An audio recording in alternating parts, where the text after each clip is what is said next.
Evangelios sinópticos.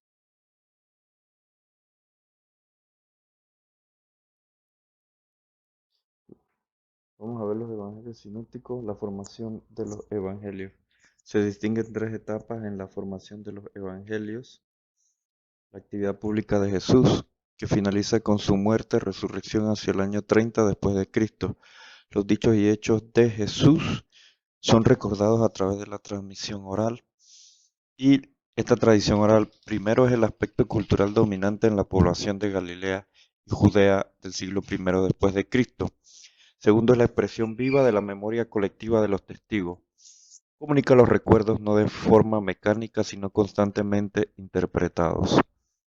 La generación apostólica. Tenemos que tener en cuenta que aproximadamente del año 31 al año 70 formaban parte de ella los discípulos asentados en Galilea y Judea, cercanos a la vida pública de Jesús y a las tradiciones conservadas en aquellos lugares.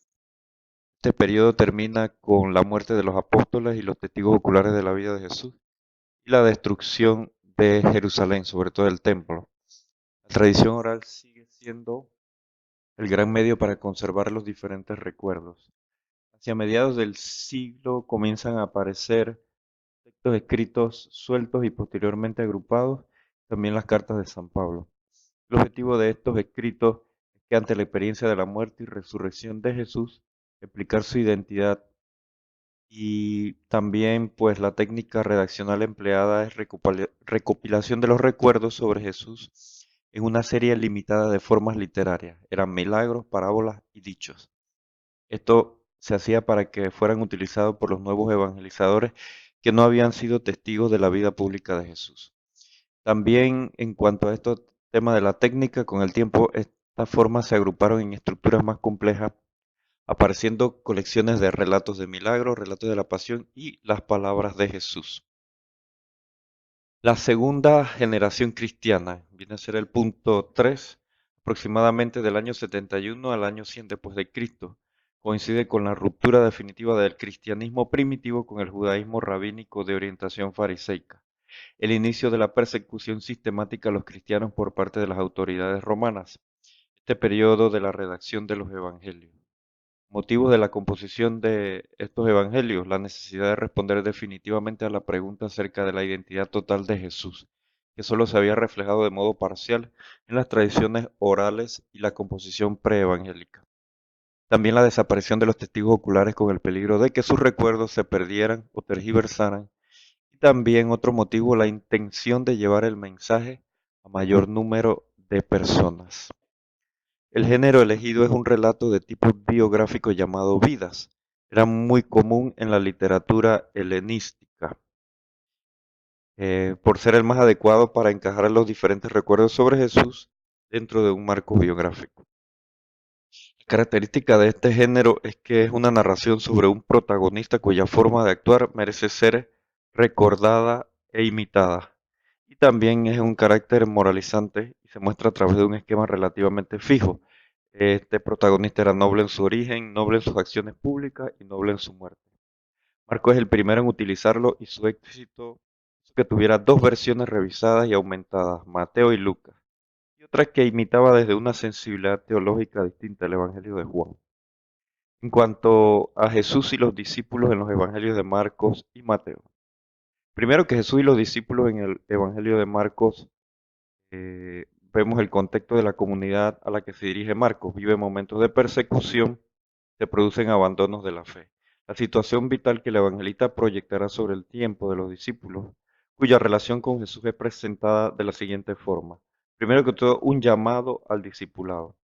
La iniciativa es de Jesús. Lo vemos en el capítulo 1 del 19 al 20. Él llama por autoridad soberana, mientras que en los círculos rabínicos el candidato es quien busca al maestro. La respuesta de los discípulos es de súbita aceptación. Inmediatamente dejaron las redes y lo siguieron. Entonces Jesús también les dice: venid en pos de mí y os haré pescadores de hombres. Esta misión es doble: estar con Él y ser enviados a predicar y expulsar demonios. Su actividad, por tanto, es una prolongación de la actividad de Jesús.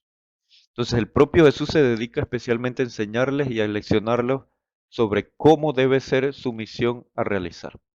en el capítulo 4:10 de Mateo, vemos cuando se queda sola, los rodeaban los 12 y preguntaban sentido de estas parábolas. El capítulo 9, del 30 al 31, también vamos a ver cómo atravesan Galilea y Jesús pues los iba instruyendo. La enseñanza más importante de todas será hacerles comprender el futuro personal que le esperaba. Capítulo 8:31 empieza a instruirlos. El resto de las enseñanzas se basará en los acontecimientos diarios o actitudes de los discípulos por medio de breves afirmaciones que les servirán para instruirlos sobre cómo debían comportarse y asociarlos a su destino personal. Esto lo vemos en el 10, capítulo 10 del 42 al 45. Jesús llamándolo le dijo: sabéis que son los reconocidos como jefes los pueblos los tiranizan y los grandes los oprimen. Esta llamada no es comprendida por los discípulos. En capítulo 9:32 lo vemos.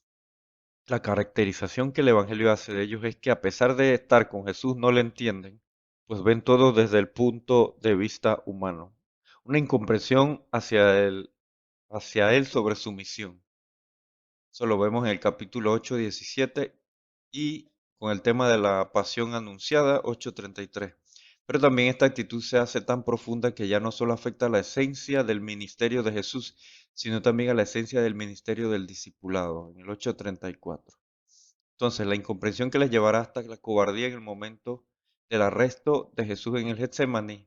Por eso la pérdida voluntaria del manto por parte del ciego Bartimeo es la mejor metáfora del prototipo del discípulo, un creyente sin cualidades ni riquezas, un hombre desnudo que recobrada la vista, es decir, alcanzando la fe plena, ya puede seguir a Jesús por el camino de la cruz. Sí, el 10:50. Entonces la comprensión final de los discípulos después de la Pascua, cuando toman conciencia de que Jesús es el crucificado a quien Dios ha resucitado, en ese momento entienden todas las instrucciones que le dio durante su vida. Pasando al 2.2, Jesús y los discípulos en el Evangelio de Mateo. Contexto de la comunidad de Mateo, están viviendo un enfrentamiento con las autoridades rabínicas judías. Comparación con Marco, habla poco de los discípulos y presenta una imagen de los discípulos distinta, idealizada, suprimiendo la incomprensión de los discípulos hacia Jesús, y también no pretende describir el comportamiento creyente de los discípulos, sino más bien la actitud adecuada ante Jesús. Es decir, la respuesta a la pregunta ¿quién es Jesús? Características del discipulado: es una vocación propuesta a toda persona que escucha el Evangelio. Mateo 28:19. Se concreta en la obediencia a la voluntad de Dios. Mateo 12:50. La figura de los 12, cuyo portavoz es Pedro, simboliza la condición del discípulo. 10:12. 10 del 1 al 2. Frecuentemente llamados pequeños, con una dignidad igual a la de los profetas y justos. Y a veces ante los errores cometidos necesitan llamadas de atención por parte de Jesús. Presenta una condición paradójica. Por un lado, la debilidad por la poca fe y por otra la grandeza por la que por la gracia de su maestro, que por la gracia de su maestro le permitirá superar las pruebas. Condición paradójica que lleva a la petición de que nadie juzgue quién es verdaderamente discípulo. Esta decisión compete solo a Dios en el juicio final, porque el grupo de los discípulos es un cuerpo mixto en el que se mezcla la buena semilla y la cizaña. La única excepción es la disciplina comunitaria sobre la exclusión del hermano que no se arrepiente. Ahora vamos a ver la obra de Lucas y las relaciones entre Lucas y Hechos de los Apóstoles. Constituyen un conjunto textual homogéneo desde el punto de vista literario. Esto lo vemos desde la identidad del autor y la unidad del estilo, un estudio por Adolf Harnack en 1851 a 1930, siendo el conjunto de Lucas hecho una cuarta parte del Nuevo Testamento, 52 capítulos. El Evangelio en Lucas, la historia de Jesús, 24 capítulos, y los comienzos de la iglesia en Hechos de los Apóstoles, con 28 capítulos. Ahora vamos a ver los elementos comunes literarios, puntos de unión e inclusión por unir las mitades. Primero la afirmación de hechos en primer libro de Teófilo, es decir, la relación que hay entre Lucas y Hechos, aludiendo a Teófilo, ¿sí? Vocabulario de 143 términos comunes empleados, más de 4 veces en Lucas, 108 se encuentran en Hechos. Lenguaje específico de Lucas y Hechos, ausente en el resto del Nuevo Testamento, 130 palabras. y algunas frases de Lucas que se encuentran total o parcialmente en Hechos. Lucas 12:14 y Hechos 7:27, el Hijo del Hombre. ¿Quién me ha constituido juez o árbitro entre vosotros? Y las particularidades estilísticas de Lucas que aparecen con frecuencia en Hechos. Verbos con prefijo, participio con artículo neutro y posición del participio al inicio de la frase. 3.3 elementos comunes teológicos. Aquí vamos a ver el conjunto de Lucas Hechos está circunscrito por el anuncio de la salvación universal de Dios, una salvación ofrecida a todas las naciones que marca el conjunto de la obra lucana. Expresión tomada de Isaías 45, esto es importante. Se revelará la gloria del Señor y verán todos juntos. Ha hablado la boca del Señor, que aparece en la proclamación de Juan el Bautista al inicio del Evangelio de Lucas 3:6, toda carne verá la salvación de Dios. Y cierra la predicación de Pablo en Hechos 28:28. Por ello, sabed todos vosotros que esta salvación de Dios ha sido enviada a los gentiles. Ellos sí la oirán. Las dos partes giran sobre el relato de la ascensión de Jesús, por su doble significado de conclusión de la actividad de Jesús y el apoyo de su señorío, inicio de su ausencia y del tiempo del testimonio, narrada de dos formas diferentes.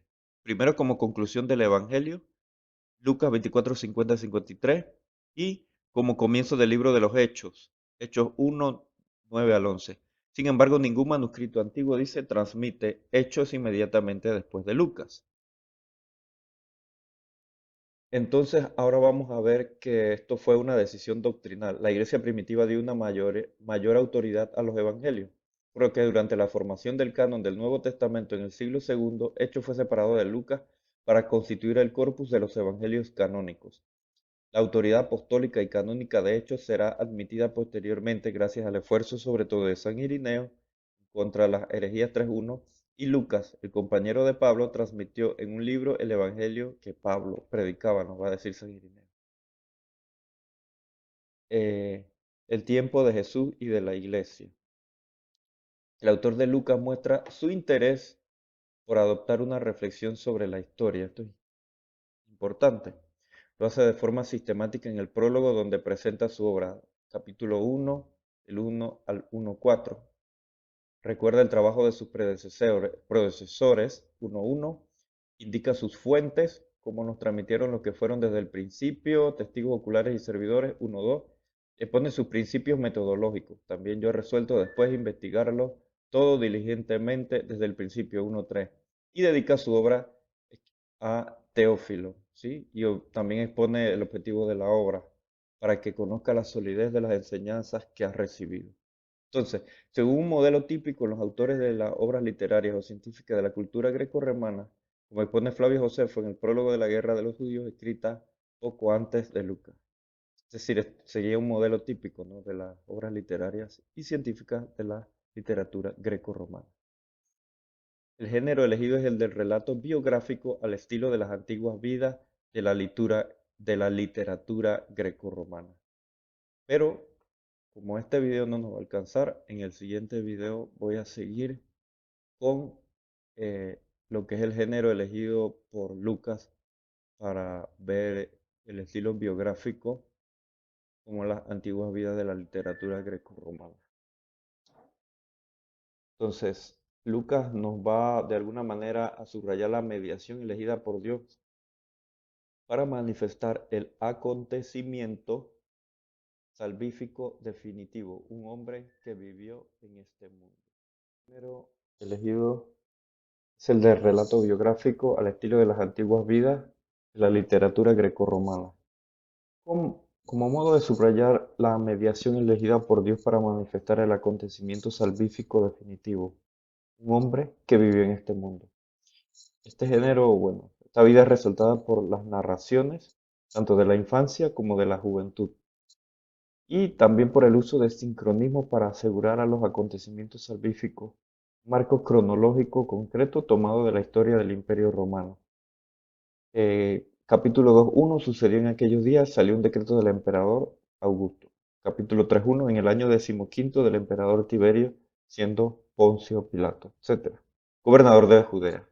Capítulo 13:31, en aquella ocasión se acercaron unos fariseos a decirle, sal y vete de aquí, porque Herodes quiere matarte. Es decir, aquel mismo día, 23:12, aquel mismo día se hicieron amigos entre Sí, Herodes y Pilato, porque antes estaban enemistados entre sí. Y también hay una orientación helenística matizada por la influencia historiográfica del Antiguo Testamento, pues quiere convencer más que informar. Tenemos que tenerlo bien claro.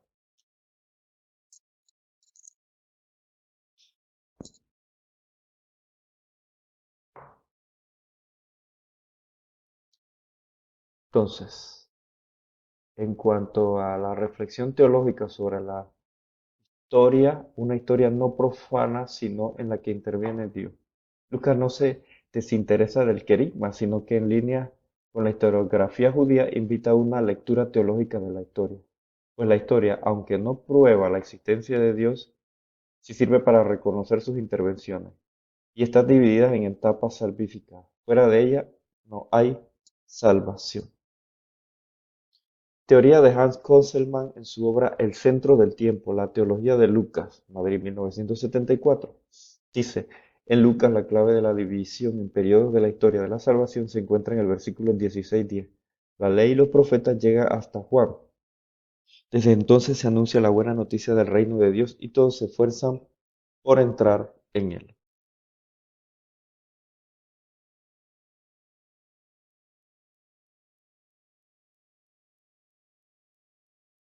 Entonces afirmaría un calendario salvífico dividido en tres etapas. Primero el tiempo de la promesa, desde la creación del mundo, llegada hasta Juan el Bautista, el tiempo de Israel.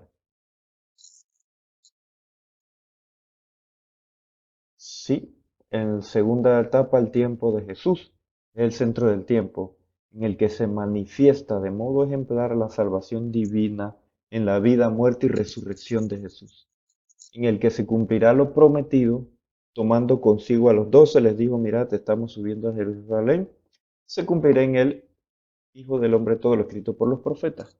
Sirve como nexo entre el tiempo de Israel y el tiempo de la iglesia y marcha entre ambos. Marca entre ambos una ruptura porque con Jesús se inaugura una situación nueva, una continuidad porque son el mismo Dios y el mismo Espíritu los que actúan en los tres periodos de la historia de la salvación. Impregnado de la presencia del Espíritu, que desciende sobre Jesús en su bautismo y actúa en él sin obstáculos. Lucas 3:22. Es un tiempo de salvación libre de la actuación de Satanás. Desaparece después de la última tentación. Lucas 4:13. No vuelve a aparecer hasta el momento de la pasión. Lucas 22:3. Cuando Satanás entra en Judas.